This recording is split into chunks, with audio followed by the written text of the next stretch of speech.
სალამი, მოგესალმებით, ვაგრძელებთ ჯონ მაკარტურის საუბრების ქართულ ენაზე ათურთვას, ეს არის ბიბლიური კითხვები და პასუხები.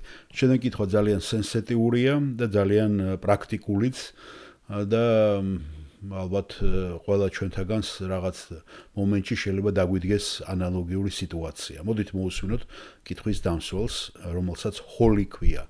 ჰოლი წმინდას ნიშნავს და არიან თანაშრომლიც ამყავს ერთი გოგონა, რომელსაც ქვია ჰოლი.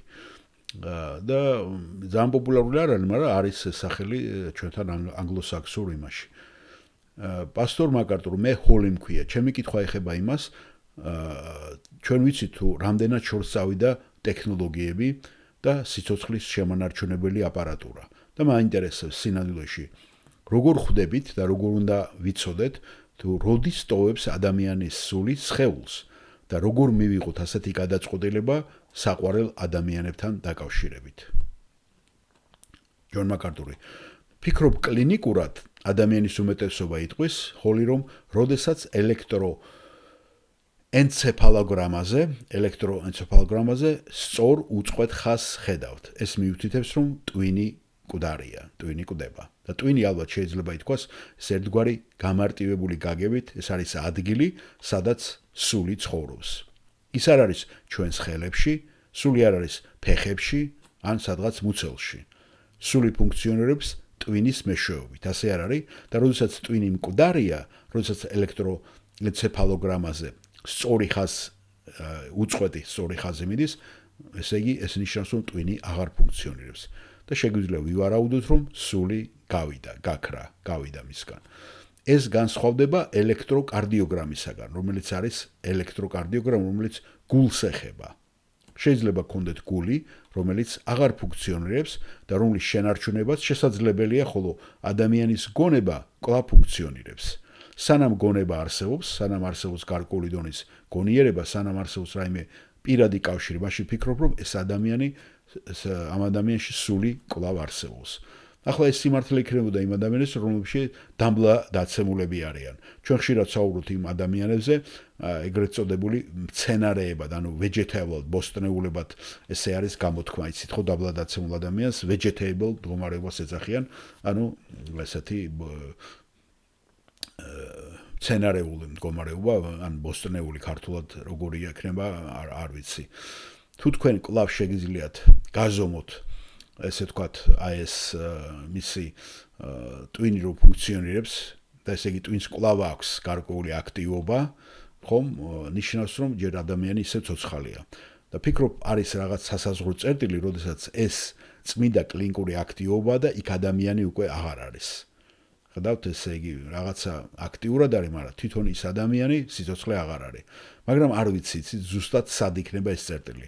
ფიქრობ, თუ ადამიანი ურწმუნოა, თქვენ შეძლებთ გაძლოთ და გააძლებინოთ რაც შეიძლება დიდხანს. განუწყვეტლით უკადაგოთ მას სახარება და განიცდიდეთ და არ გინდათ მისი გაშვება, სანამ იმედის ყველა კვალი არ გაქრება და სწორი ხაზი არ გაჩნდება ამ გასაზომ აპარატურაზე, ხო? ქრისტიანისთვის, მორწმუნისთვის კი სხვანაირია, მე მგონი. ფიქრობ, რომ ნებისმიერ მომენტში, როდესაც თქვენ მიაღწევთ იმ დონეს, სადაც გმირული ძალისხმევის, უკანასკნელი ძალისხმევის ამ ადამიანის გადასარჩინად ყველაფერი გააკეთეთ, უნდა დასვათ კითხვა. რისთვის ღირს კიდევ რომ ადამიანი აგავაჩეროთ. თუ გულისხმობ ისევე რომ ეს ქრისტიანია. ხომარჯობია მივცეთ მას საშუალება, რომ წავიდეს სამოთხის დიდებაში. არ გინდათ რომ ის აქ ამ მდგომარეობაში ესე უსასრულო დარჩეს. რატომ? რა აზრი აქვს? ასე რომ კიდევ ერთხელ ვფიქრობ, რომ ეს პირადი საქმეა, თითოეული ადამიანის გადასაწყვეტი ოჯახის წევრების, რომლებიც თქვენ უნდა გააკეთოთ თქვენ ოჯახში. მაგრამ მე ვფიქრობ, რომ ეს უნდა გააკეთეს ამ ადამიანის სულიერი მდგომარეობის გათვალისწინებით და არა იმდენად სამედიცინო მიდან თვალსაზრისით. ალბათ გესმით რას ვამბობ. თუ ქრისტიანი ყავთ, მე ეს მithქოს ხშირად. როდესაც ჩემი ტვინი აღარ ფუნქციონირებს, იცით, არ დამტოვოთ, არ გამაჩეროთ აქ, გამიყვანეთ აქედან. მე მინდა სამოთხეში წასვლა. სწორედ ეს იწვევს ალცჰაიმერის და მსგავსი დაავადებების, დემენციის, როცა პიკს აღწევს და ამგვარი დაავადებები კიდე განვითარებას, ხო? რომელიც ადამიანებზე გავლენას ახდენს. სადაც ისინი არიან მისი ოჯახის წევრებზე, ისინი კარგავენ ცხოვრებისგან რაციონალური აზრის გამოტანის უნარს და ეს მართლაც სამწუხარო სიტუაციაა. და შესაძლოა უფალს თავისი განზრახვები ქონდეს და თქვენ გსურდეთ ამ ადამიანების გაჩერება აქ. რადგან შეიძლება არ იცოდეთ ის ყველაფერი რაც ხდება, ღვთის ყველა განზრახვა, რომელიც ჯერ კიდევ ვითარდება ამ ადამიანის ცხოვრებაში. მაგრამ მე ვფიქრობ, რომ ქრისტიანისთვის ვიმეორებ კიდევ მორწმუნისათვის, როდესაც მიაღწევთ ამ მომენტს, იმ ადგილს, სადაც გმირული ძალისხმევას ახორციელებთ ამ ადამიანის გადასარჩენად, რომელიც არსებითად სიკვდილისპირაა, უნდა დასვათ ეს კითხვა.